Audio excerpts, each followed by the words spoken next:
Mary, I was just wondering if you weren't back yet from going to pick up Laurel. I heard on the TV today that it's supposed to rain soon, and I really need you to bring in all the laundry hanging outside. Do you have any idea when you're going to be getting back home? Oh, Carrie, it's lovely to hear from you. I'm sorry, but I had to stop at the bank and I completely forgot to bring the laundry before I left. I'll bring it in as soon as I get home though, alright? I know you will. But that's why I'm asking what time you're going to be home by. And just where are you right now?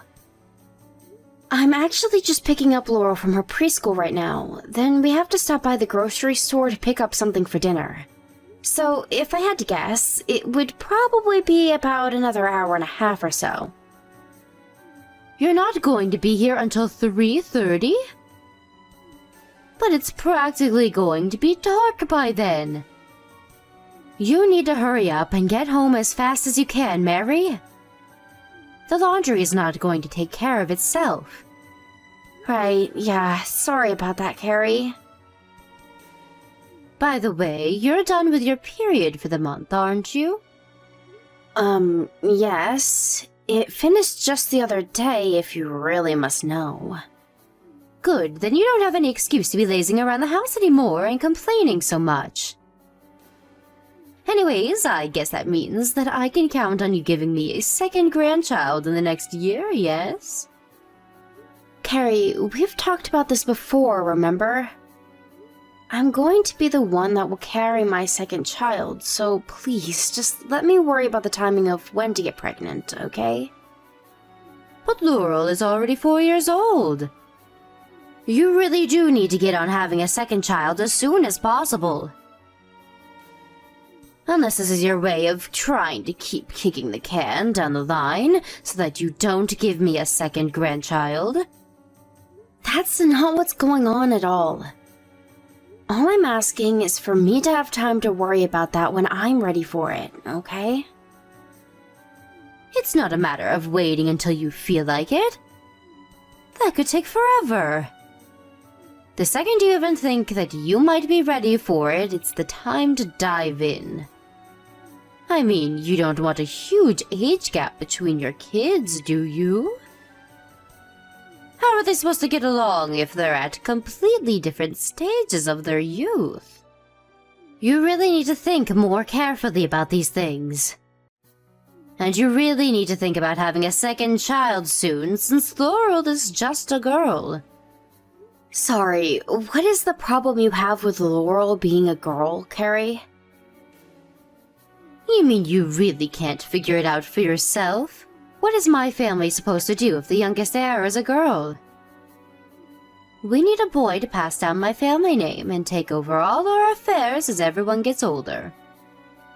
You really think I would trust any of that to a girl? Don't be absurd. Okay, I guess I can understand where you're coming from with that. But you do realize that even if I do get pregnant with a second child, there is no way to guarantee whether it'll be a boy or a girl, right? And that's why I'm telling you that you need to start getting pregnant now. You have to start early so that you can keep trying again and again until you finally give me a grandson. I'm not going to keep having kids until I have a boy just to make you happy, Carrie. Now you listen to me, young lady. A woman who can't give her husband or mother-in-law a boy is basically useless. Honestly, I'm surprised that you haven't been divorced for not wanting to get pregnant again. Back in my day, men were leaving their women all the time because they couldn't give them the sons they wanted.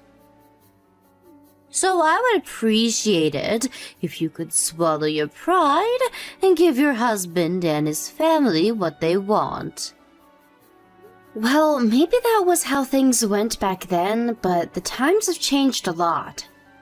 And if you must know, Daniel and I are very happy with our little Laurel. You really must have some nerve talking to your own mother-in-law like that. Someone really ought to teach you some respect. Anyways, just hurry up and get pregnant already. That really should be the least that you can do for your family. Don't go patting yourself on the back just because you shut out some useless girl. I want a grandson, and I want one now, understand?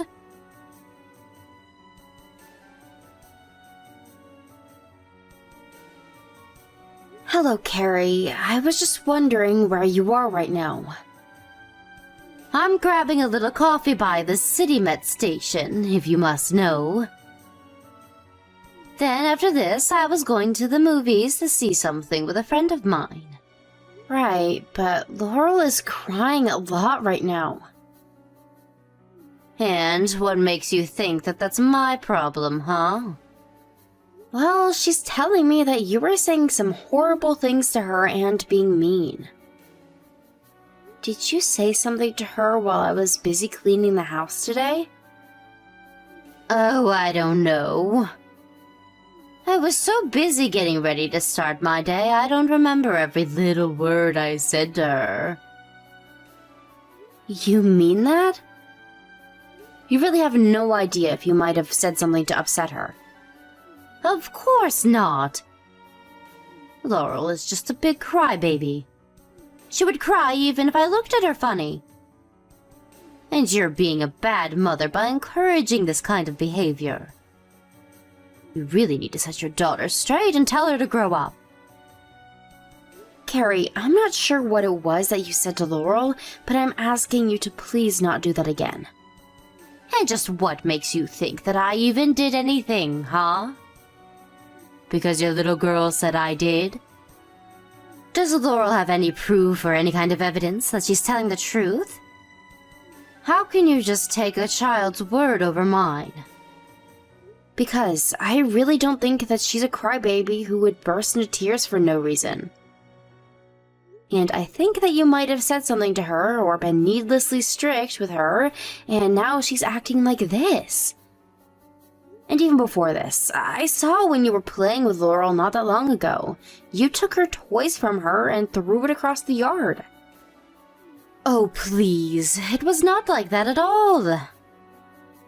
I just happened to get it caught on my foot and it just went flying. I can't believe that you and your daughter are so willing to attack me like this. I didn't even do anything and yet I'm being treated like I'm some sort of villain. It's outrageous. Carrie, I know very much how you feel about only having a granddaughter. But the fact is that Laurel is your granddaughter, okay? Not only that, but she's only 4 years old. Can you please just be a little nice to her? If you're looking for someone to blame, why don't you try starting with yourself, huh? You gave birth to a daughter, so all of this is your fault anyways.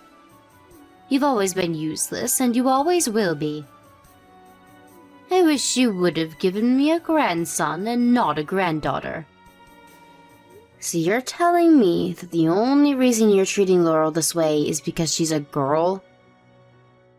You really think that you would treat your grandson differently if you had one?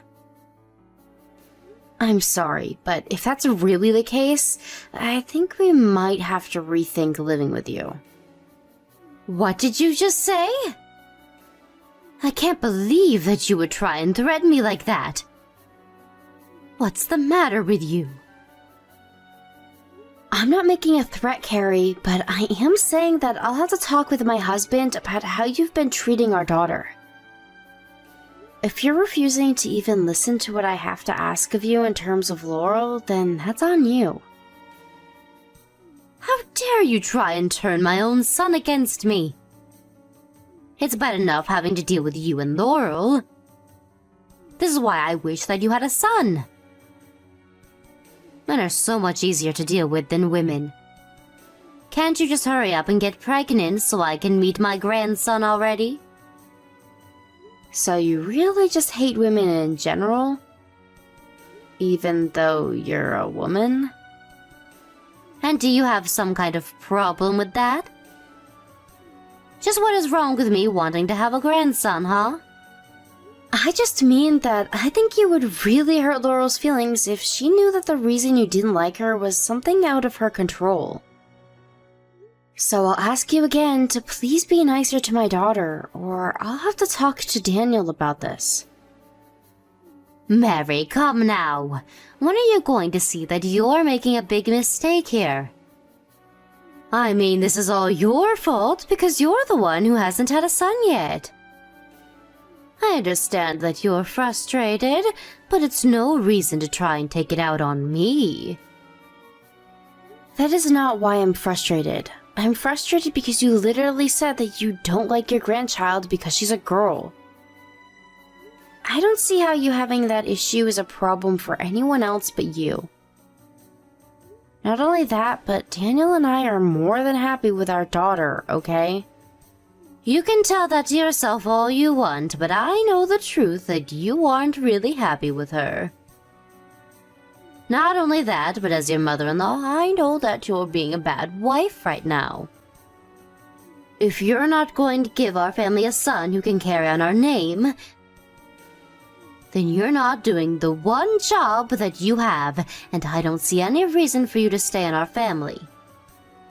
I am very respectful of your family, Carrie.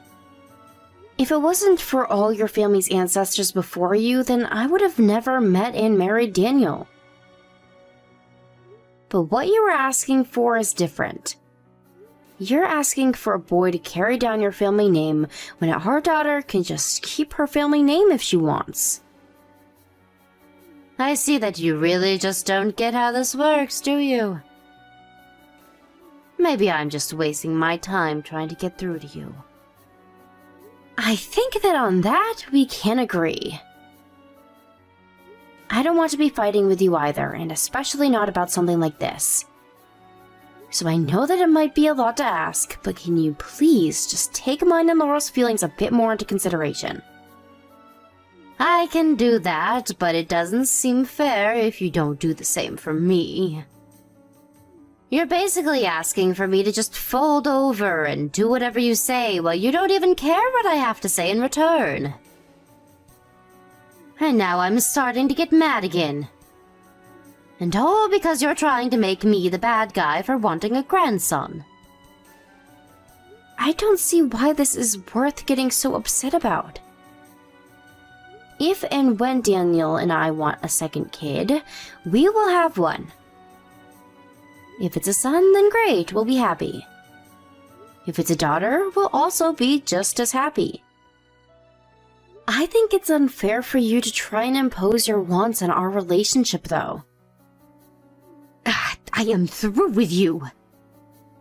It's obvious that there's no point in continuing this conversation if you're just going to be so stubborn. But know that I am not going to let you get away with disobeying me so easily. You won't get away with this, Mary.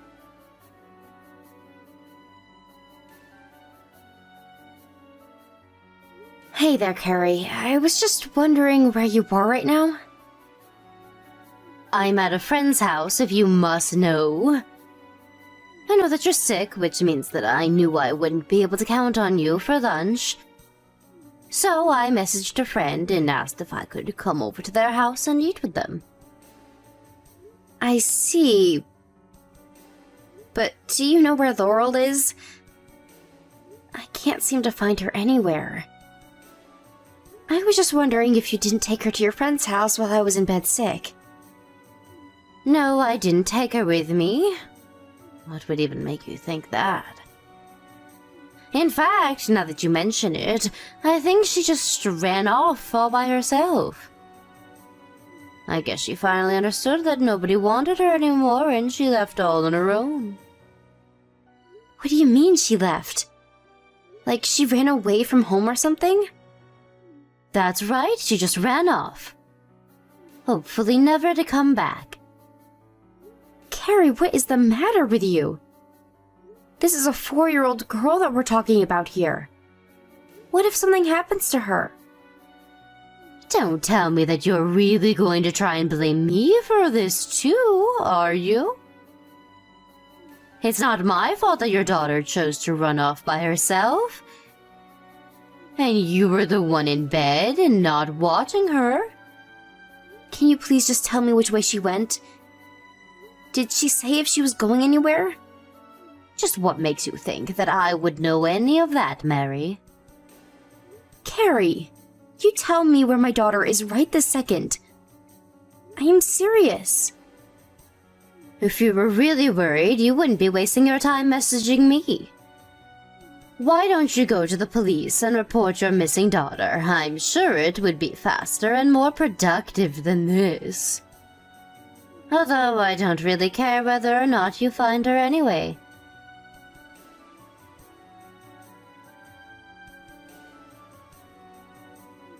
Mary, just what do you think you're doing, huh? Are you really going to try and move out of here? Why is Daniel packing up his stuff right now? Tell him to stop right now. You can't do this to me. What are you talking about, Carrie? Of course we can and we will. You put Laurel in serious danger. We refuse to live under the same roof as you anymore. But I told you that Laurel was the one that ran off all by herself. I didn't even do anything. Why are you always blaming me for all of your problems? I heard it all from Laurel herself, Carrie. She told me that you told her that nobody loved her or wanted her, and that she should just leave. How could you say that to a child? I seriously can't believe that you would do something like that. It's just so horrible.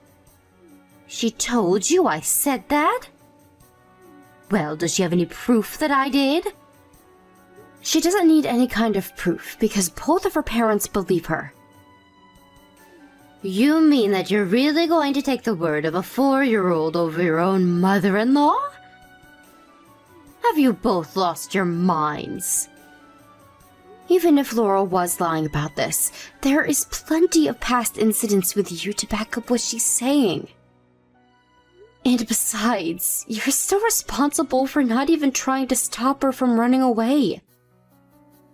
I am telling you that this isn't my fault.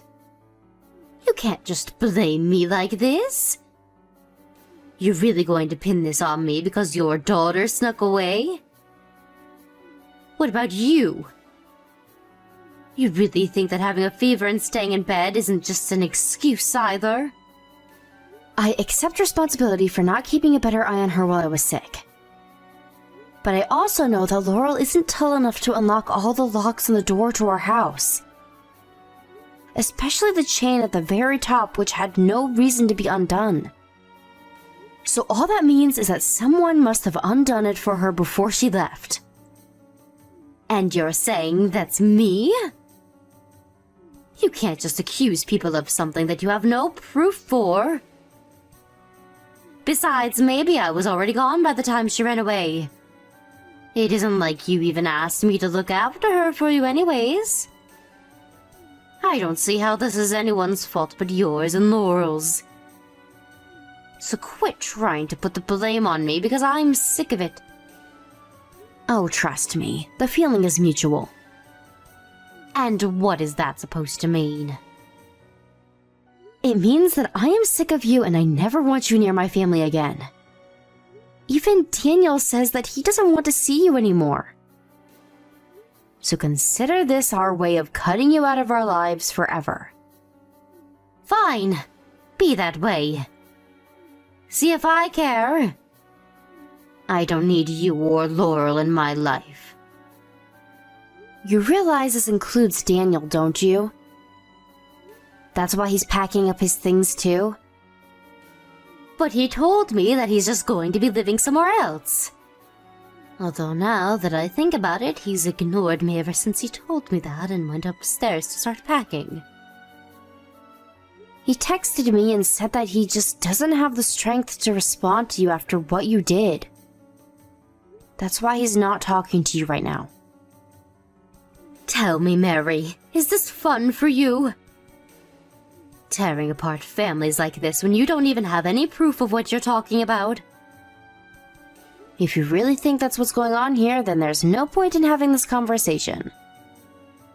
I wish that you would just come forward and be mature about this. You realize that if you move out of my house that you'll have to start paying rent for where you live, right? I know that you already give me a little money each month, but rent is going to be much more expensive. We've talked about that, and we've agreed that it'll still be worth it. Besides, you were the one who asked us to move in with you in the first place. You said that the house was too big for one person and that you were lonely. I guess I did say that, didn't I? That's right. And you said that it would be perfect because you could just take care of me while I was pregnant. But obviously all of that changed once I had Laurel. After that, I don't think you ever had a kind word to say to my daughter or I. In fact, you have no idea just how patient I've been with you throughout all of this. But I told you that if you moved in, that I would want you to give me a grandson, remember? I wasn't being mean, you just didn't hold up your end of the deal. You have literally had children before. Do you think that you can just decide what your baby comes out as? And do you really think that's an excuse to treat Laura how you did? You made her cry, and then you chased your only grandchild out of the house because you told her that nobody loved her.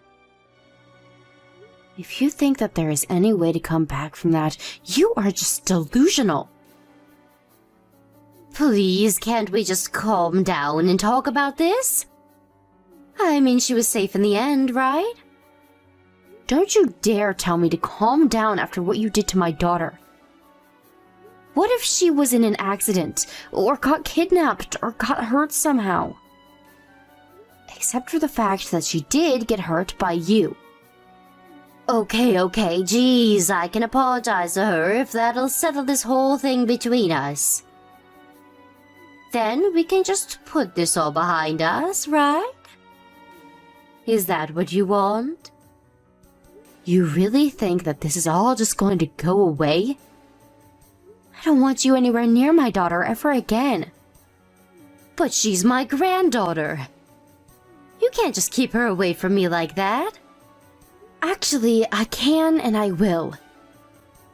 You should stop thinking of yourself as her grandmother because as far as Daniel and I are concerned, you're nothing to any of us.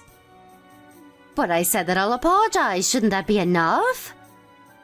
What can I do to make you forgive me? Nothing. I am never going to forgive you, and that's why we're moving out. The only regret I have is that we didn't do this sooner. But how are you going to find a place to live on such short notice? You can't just move out in a day. Nobody can do that. Please, you don't have to do this. Thankfully, you don't have to worry about that. That's for Daniel and I to figure out.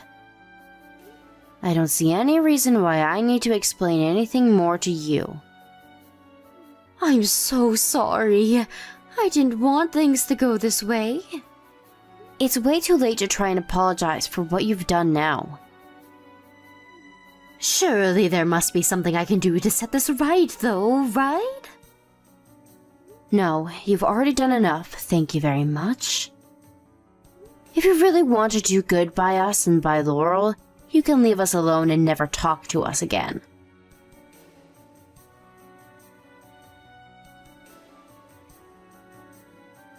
After that, the moving company that we hired arrived and helped us quickly pack and take all of our belongings. It did cost us quite a bit of money, but it was all worth it to get out of living with Carrie. Meanwhile, Carrie tried crying and begging to her son to stay. Daniel had kept quiet that whole time, but his mom's crocodile tears set him off and he really started laying into her. He went off about how he could never forgive Carrie for putting his daughter in harm's way. I heard from some old connections in the neighborhood that ever since we left, Carrie has been a depressed mess and hardly ever leaves the house. But after what she put me and my daughter through, it's difficult for me to have any pity for her. Instead, I'm going to focus on Laurel and make sure that she knows that she is loved and will always be enough.